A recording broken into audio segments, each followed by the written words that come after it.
Let's take this from the top, shall we? Hello, Internet. If you were to ask me what the most influential game is, I'd say Resident Evil 4 is a very close second behind Paw Patrol on a roll. But what the hell? In all seriousness, the influence that RE4 has over the entire shooter genre is palpable at least and meteoric at best. The game pioneered the over-the-shoulder third-person shooter perspective. This gave birth to games like Dead Space or The Last of Us. And that's just two. Here are all the others. This sucker did it first. No, it didn't. Space Wars did. Alright, this one did it best, and don't lie to yourself and say this, yes, is the best. Okay, even though this one didn't do it first, it arguably had the most effect on the entire genre as a whole. It was the over-the-shoulder perspective that RE4 made that gave life to so many other games that are still regularly played today.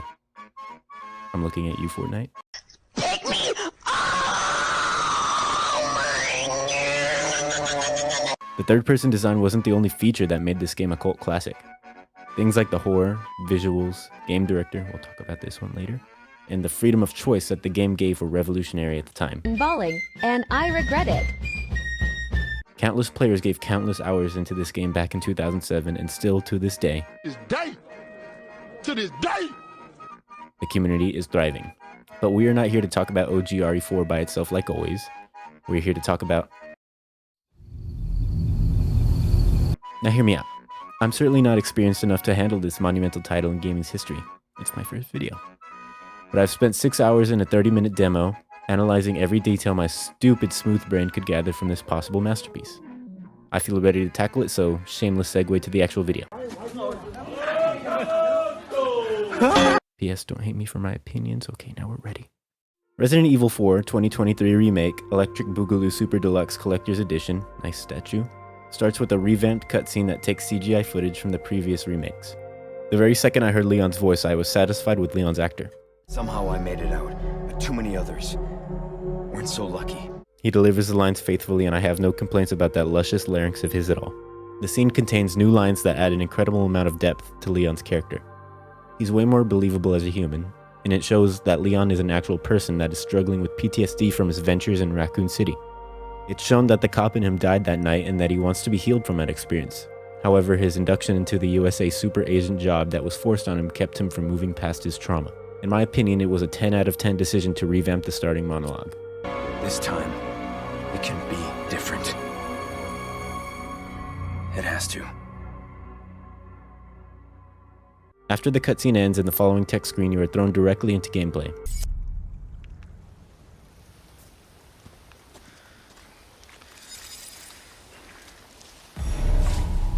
Before we proceed any further, I must mention that this game is absolutely a horror game, and you'll understand why when we reach that damn village.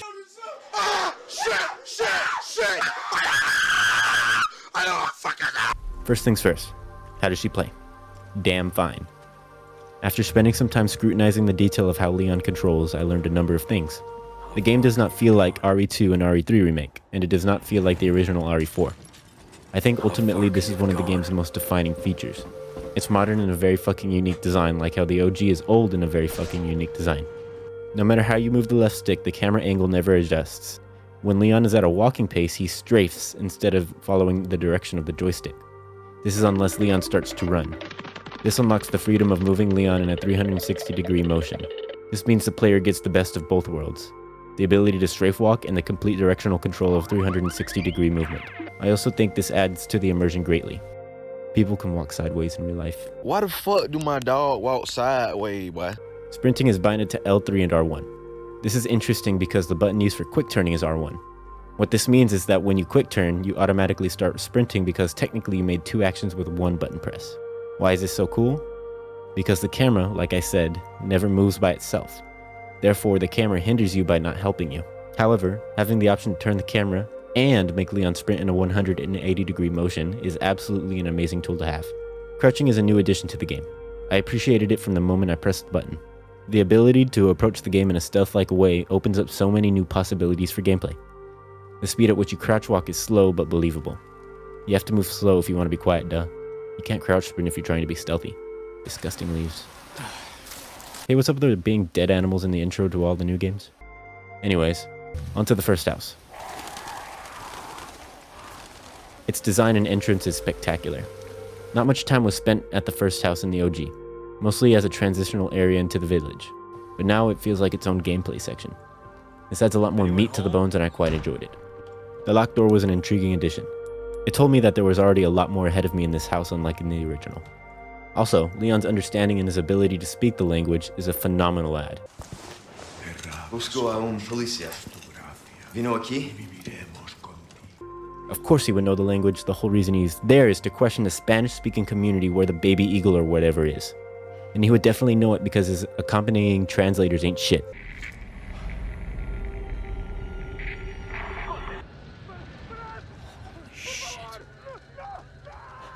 And boom, pow, klabooey. We one-shot a random guy with Leon's quintessential roundhouse ass beater 9000. Okay. Damn, this game is brutal, and it is not afraid to let you know right off the get-go. Human neck should not be able to do that. Okay. The game's embracing of the horror aspect of Resident Evil games is remarkably shown in the house segment.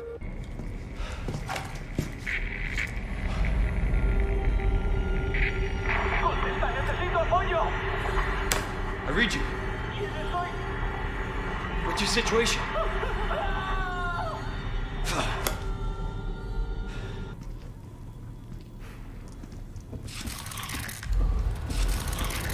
No fucking way.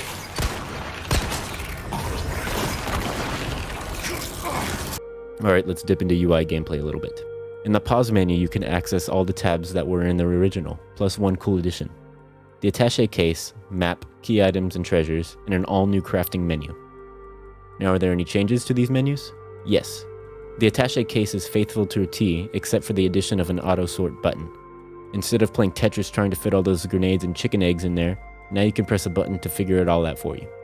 I feel like this sort of defeats the purpose of the Tetris-style inventory, but I definitely need more time in gameplay with it to know if I like it enough to use it.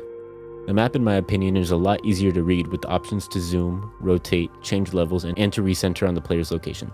Crafting can be done in the attaché case directly or in the crafting tab. Instead of the combine method, you are now just given a craft drop-down option that automatically combines your ingredients. A quality of life change for some and a nostalgia breaker for the others. I'm in the middle. The crafting menu is listed with many recipes for items such as healing mixtures and ammunition. There's a possibility that the player will have to collect recipes for new creations when the game releases. Crafting material is gathered from dead enemies or world finds. The key items and treasures tab has been given a facelift to the old same basic modern grid design. Damn, I really miss that carousel.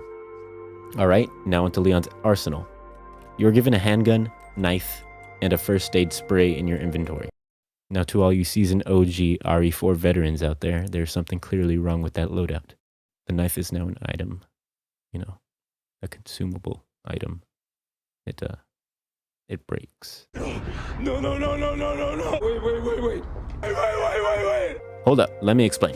Yeah, in the past remakes, consumable knives fucking sucked and I hated it too.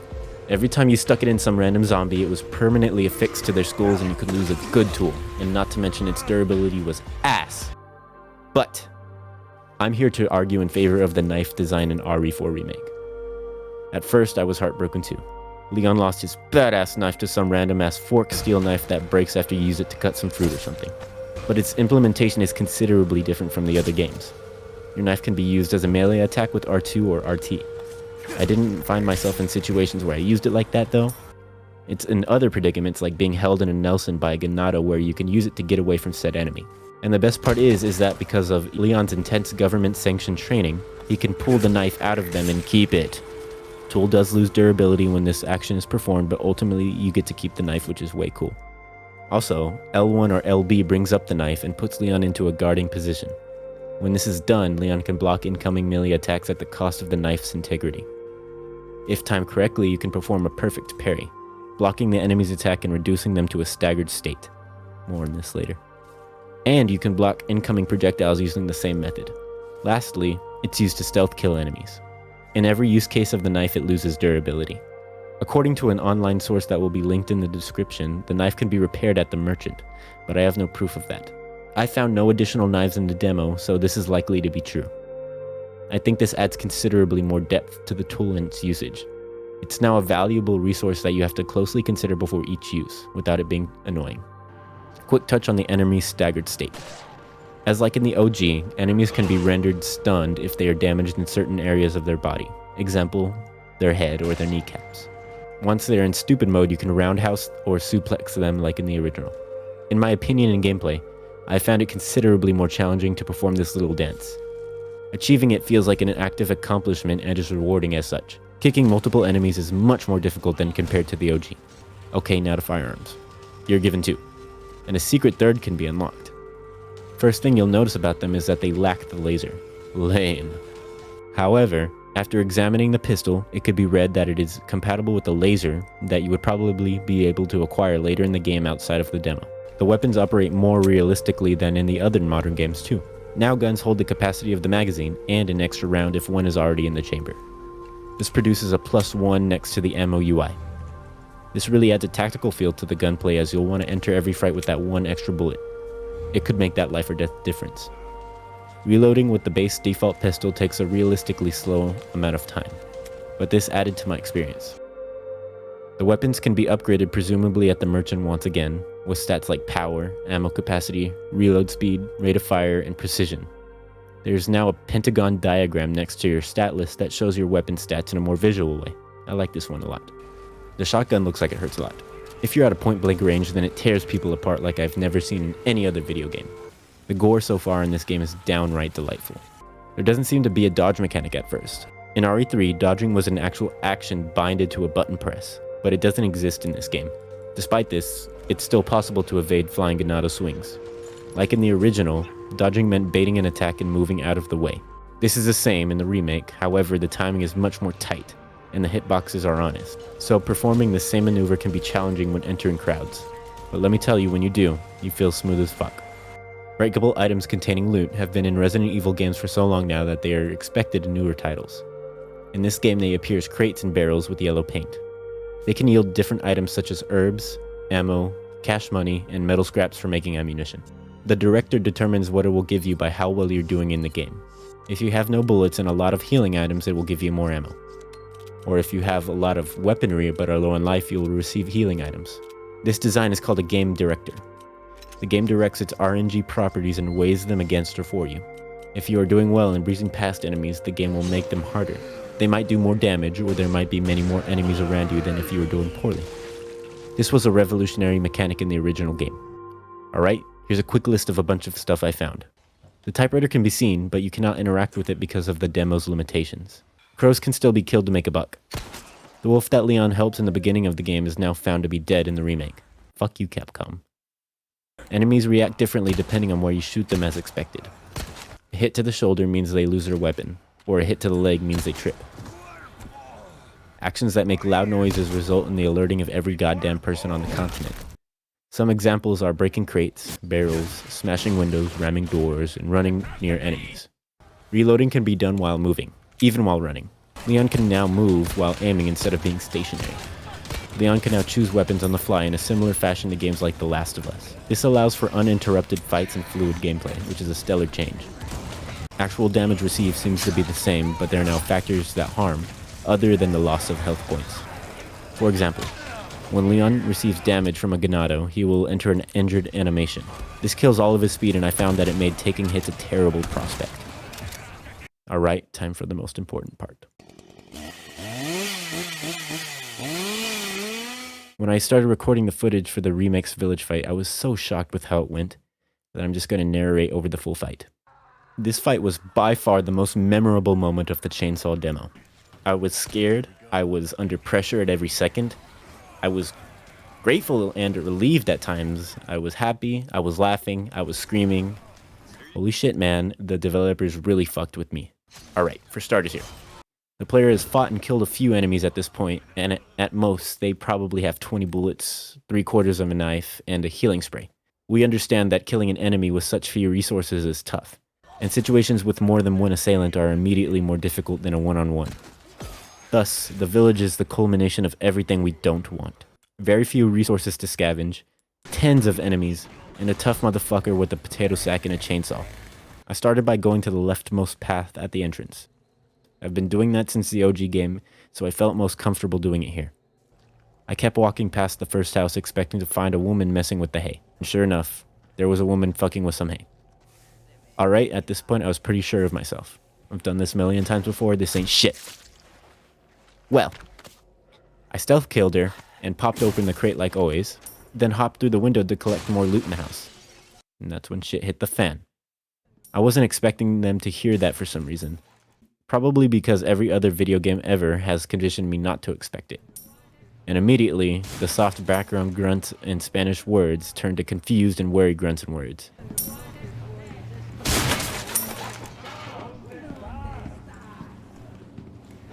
I then saw a curious head pass by the window.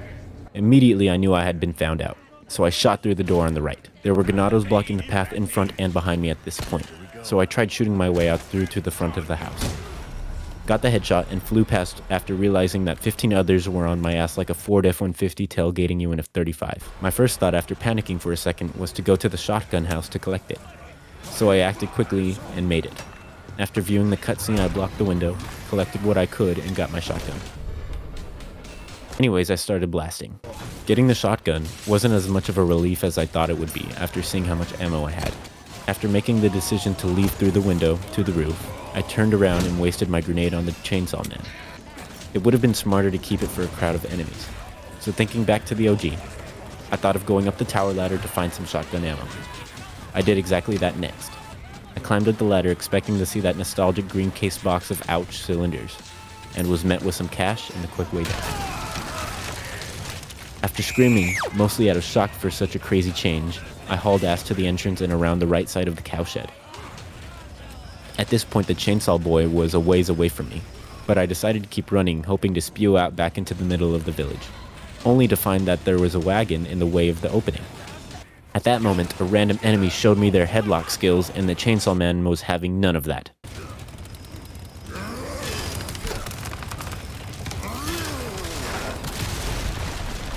So I flipped him over my shoulder like an omelet in a pan.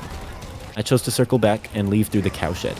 Just as I met with the precipice of the archway, an oil lantern fell down, igniting the hay, which ignited the cow and sent it into a fiery rampage, in more ways than one. Well, this actually panned out good for me because the enemies that were behind me were now on fire. They still moved towards me with intent for pain greetings, though. Realizing that there was an entire city's worth of people in front of me, I slid out my shotty in hopes of red confetti.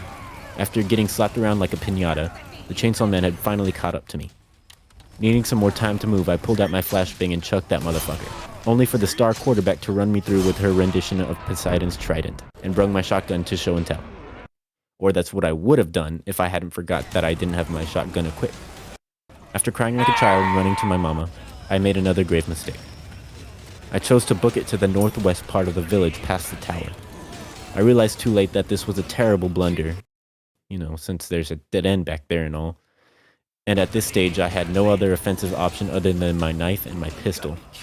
So I started blasting the chainsaw man with every ounce of lead candy I had left to my name. Shot after shot, all I was met with was disappointment as the big boy himself shrugged off every bullet like I was slapping him in the face with a napkin from a little kid's birthday party. Then the Golden Girls wanted to each give me their autographs, but I never watched the show. I was being pushed back, so I triple-decker roundhouse kicked the Powerpuff Girls straight to Valhalla, and resumed my hail of Nerf bullets. I was starting to panic, as my back was against the wall now. Inches away from death, I decided to rush through the enormous crowd. This was my only choice. The villagers all showered me with a metal farming equipment bukkake right onto my person. I had no hope of survival now. Yet, I still pushed as hard as I could, knowing my ham was steamed. And then, like the Holy Ghost himself, come back from the dead to save humanity.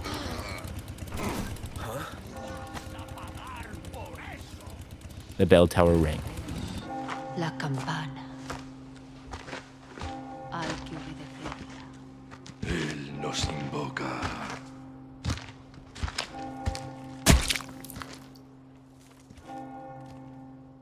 Instead of skipping the cutscene and rushing forward like I would have in the original, I was in a state of weariness from the fight. It had pulled all of these emotions from me, and now, the people who were ruthlessly after me had now gone catatonic. Moving around the enemies without any reaction was kind of jarring to witness. After they dropped their toys and left to recess for class, we are met with the line,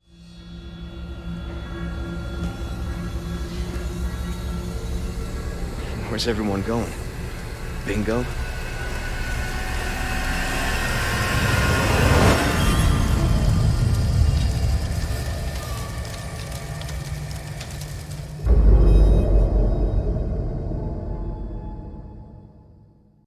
Alright, some bonus stuff before we end. There's a secret difficulty that can be unlocked by replaying a new game and getting lucky. This is called Mad Chainsaw Mode. No respawning, permadeath, more enemies, stronger enemies, less knife. Less knife. If you discard all your weapons as soon as you're able to, you can be met with a TMP machine pistol near the well in the village.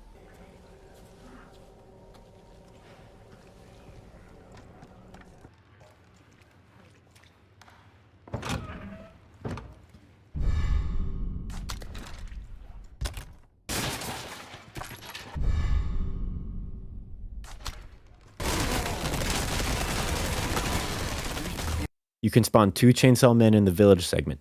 To do this, run through the path by the tower to spawn one, and go into the shotgun house for the other.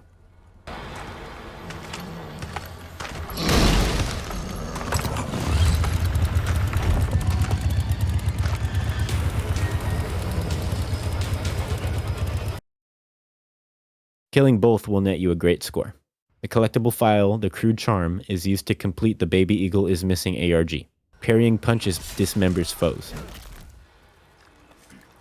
That was as much as I could find within this 30-minute demo. I'm incredibly impressed with the choices made to redesign the experience while keeping it faithful. I trust that the rest of the game upon release will be just as amazing to experience. This was my first YouTube video ever, and I hope it becomes something I do regularly. And I even have aspirations for it to become my way of making a living. Please give me attention, I don't like my job. From the bottom of my heart, thank you for scrolling by and clicking on this video. It's not just a video to me. It's a hope and a dream that I'm so excited to share with my potential viewers. So thank you once again. If you liked what you saw, then please like the work and subscribe for more future videos. And comment too. You can even be a jackass.